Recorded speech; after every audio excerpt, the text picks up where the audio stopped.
Welcome to Roopa tailoring. మనం ముందు వీడియోలో 38 యొక్క సైజ్ బ్లౌజ్ అనేది బ్యాక్ పార్ట్ కట్ చేసాం కదండీ. ఇప్పుడు హ్యాండ్స్ అనేది ఏం చూపియట్లేదండి. ఆల్రెడీ మన ఛానల్‌లో ఉంది. నేను కావాలంటే లింక్ డిస్క్రిప్షన్‌లో ఇస్తాను చూడండి. ఇప్పుడు బ్యాక్ పార్ట్ అనేది కట్ చేసుకున్నాం కదా! అది వేసుకొని మనం ఫ్రంట్ పార్ట్ అనేది ఎలా కట్ చేసుకోవాలో ఇప్పుడు ఈ వీడియోలో చూడండి. ముందుగా క్లాత్ పైన ఈ విధంగా బ్యాక్ పార్ట్ అనేది మనము వేసుకోవాలండి. ఇలా వేసుకున్న తర్వాత నెక్ సైడ్‌ని ఈ విధంగా స్ట్రెయిట్‌గా లైన్ అనేది డ్రా చేసుకోవాలి. తర్వాత కింది సైడ్‌న కూడా లైన్ అనేది డ్రా చేసుకోవాలి. ఇలా డ్రా చేసుకున్న తర్వాత ఒక 2 ఇంచెస్ బ్యాక్ పార్ట్‌కు 2 ఇంచెస్ మార్కింగ్ చేసేసి ఈ విధంగా క్లాత్ అనేది ఫోల్డ్ చేసుకోండి.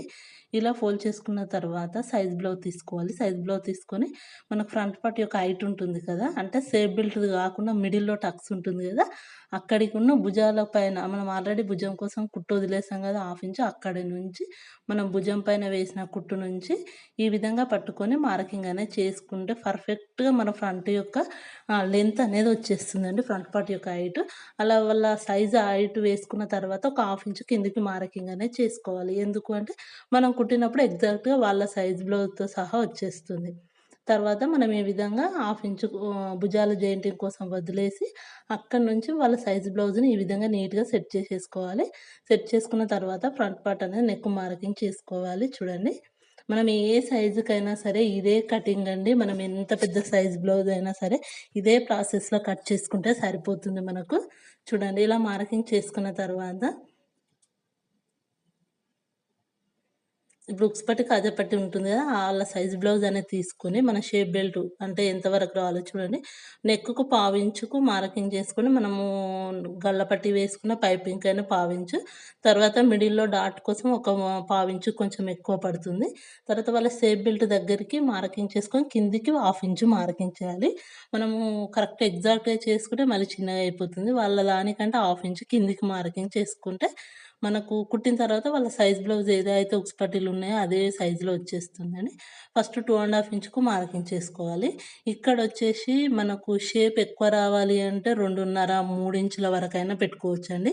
వీళ్ళకి మాత్రం షేప్ వద్దు అన్నారు కాబట్టి నేను 2 ఇంచెస్‌కు మార్కింగ్ చేస్తున్నాను చూడండి. ఇలా 2½ ఇంచులకు ఒక మార్కింగ్ చేసి మిడిల్‌లో 2 ఇంచులకు నేను మార్కింగ్ చేసేసి ఈ విధంగా మనం బ్యాక్ పార్ట్ క్లాత్ అనేది తక్కువ పడిందండి. అక్కడ జెయింటింగ్ అనేది చేయాలి. చూడండి ఈ విధంగా మార్కింగ్ చేసుకొని మనకు బ్యాక్ పార్ట్ యొక్క ఆర్మ్ రౌండ్ ఉంటది. దానిపైన మనం ఈ విధంగా వీల్ దాంతోటి ఇలా ఒక్కసారి ప్రెస్ చేసుకుంటే మన కింద మనం ఫ్రంట్ పార్ట్‌లో లోతు తీయడానికి ఈజీ అవుతుంది. చూడండి ఈ విధంగా మనకు వీల్ మార్కర్ తోటి అలా చేయడం వలన ఈజీగా వచ్చేస్తుంది. కిందికి అచ్చు అనేది పడిపోతుంది. ఇప్పుడు ఏ విధంగా మార్కింగ్ చేసుకున్నామో అదే విధంగా కట్ చేసేసుకోవాలి నీట్‌గా.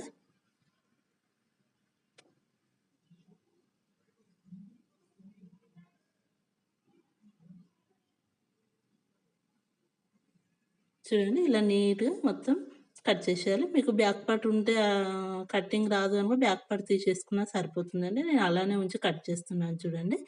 ఇలా నీట్‌గా కట్ చేసేసుకోండి.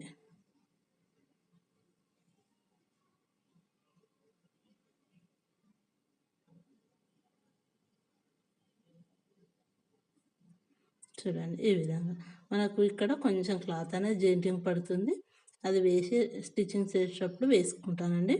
చూడండి ఇలా మనం ఆర్మ్ రౌండ్‌కి మార్కింగ్ చేసాంగా ఫ్రంట్ పట్టుకు కూడా ఆ విధంగా మార్కింగ్ చేసుకున్న తర్వాత కింది వైపున మనం ఎక్కడైతే టక్స్ తీసుకున్నామో అక్కడ పెట్టేసుకోవాలి. మిడిల్‌లో కూడా ఈ విధంగా పైనకు ఒక 1 ఇంచ్ ఉండేలా చూసి మిడిల్‌లో డాట్ అనేది పెట్టుకోండి. మనం ఆల్రెడీ వీల్ మార్కర్ తోటి బ్యాక్ పార్ట్ దగ్గర డ్రా చేసుకున్నాం గదా! ఫ్రంట్ పార్ట్ కోసం ఈ విధంగా ఒకసారి మార్క్ చేసుకొని అక్కడ హాఫ్ ఇంచ్ ఉండేలాగా మార్క్ చేసుకున్న తర్వాత లోతనేది తీయాలండి. మరీ ఎక్కువ తీయొద్దు. నేను చూపించే విధంగా తీస్తే మనకు ముడతలనేది ఎక్కువ రాదు. బ్లౌజ్ అనేది చాలా నీట్‌గా వచ్చేస్తుంది. చూడండి ఈ విధంగా. మరీ ఎక్కువ కట్ చేసుకున్నా కూడా బాగుండదండి. ఈ విధంగా కట్ చేసుకొని ఒక చిన్న మార్క్ పెట్టేసుకుంటే మనకు లోతు తీసినట్టుగా అర్థమవుతుంది. చూడండి బ్యాక్ పార్ట్ ఇది. Front part. హ్యాండ్స్ అనేది కటింగ్ వీడియో పెట్టలేదు ఇప్పుడైతే. నా ఛానల్‌లో ఉంది. లింక్ డిస్క్రిప్షన్‌లో ఇస్తాను. ఎవరికైనా కావాలంటే చూడండి. ఇప్పుడు చూడండి సేఫ్ బెల్ట్ అనేది ఎలా కట్ చేసుకుందామో చూద్దాము. చూడండి మన నడుము లూజుకు ఎంతైతే ఉందో మనం బ్లౌజ్‌కి ఏ విధంగా పెట్టామో అదే పొడవనేది తీసుకోండి. ఇప్పుడు వాళ్ళ యొక్క సేఫ్ బెల్ట్ ఎంత వెడల్పు ఉందో దానికంటే ఒక హాఫ్ ఇంచు నడుము దగ్గరది గూడా అంతే అండి. వాళ్ళొచ్చిన దానికి హాఫ్ ఇంచు మార్కింగ్ చేసుకొని తీసుకొని, మిడిల్‌లో కొంచెం క్రాస్‌గా వచ్చేలాగా చూసుకొని కటింగ్ అనేది చేసుకోవాలండి. ఇలా కార్నర్స్ కొంచెం ఎక్కువగా ఉండాలి వాళ్ళ సైజ్‌లాగా. మిడిల్‌లో కొంచెం డౌన్ అనేదొస్తే మనకు షేప్ బెల్ట్ పర్ఫెక్ట్‌గా వచ్చేస్తుంది. చూడండి ఇలా నీట్‌గా షేప్ బెల్ట్ అనేది కట్ చేసుకుంటే సరిపోతుంది. సరే నీట్‌గా ఈ విధంగా బ్లౌజ్ కటింగ్ చాలా ఈజీగా కట్ చేసుకోవచ్చండి. వీడియో గనుక నచ్చితే తప్పకుండా like, share and subscribe. Thank you for watching.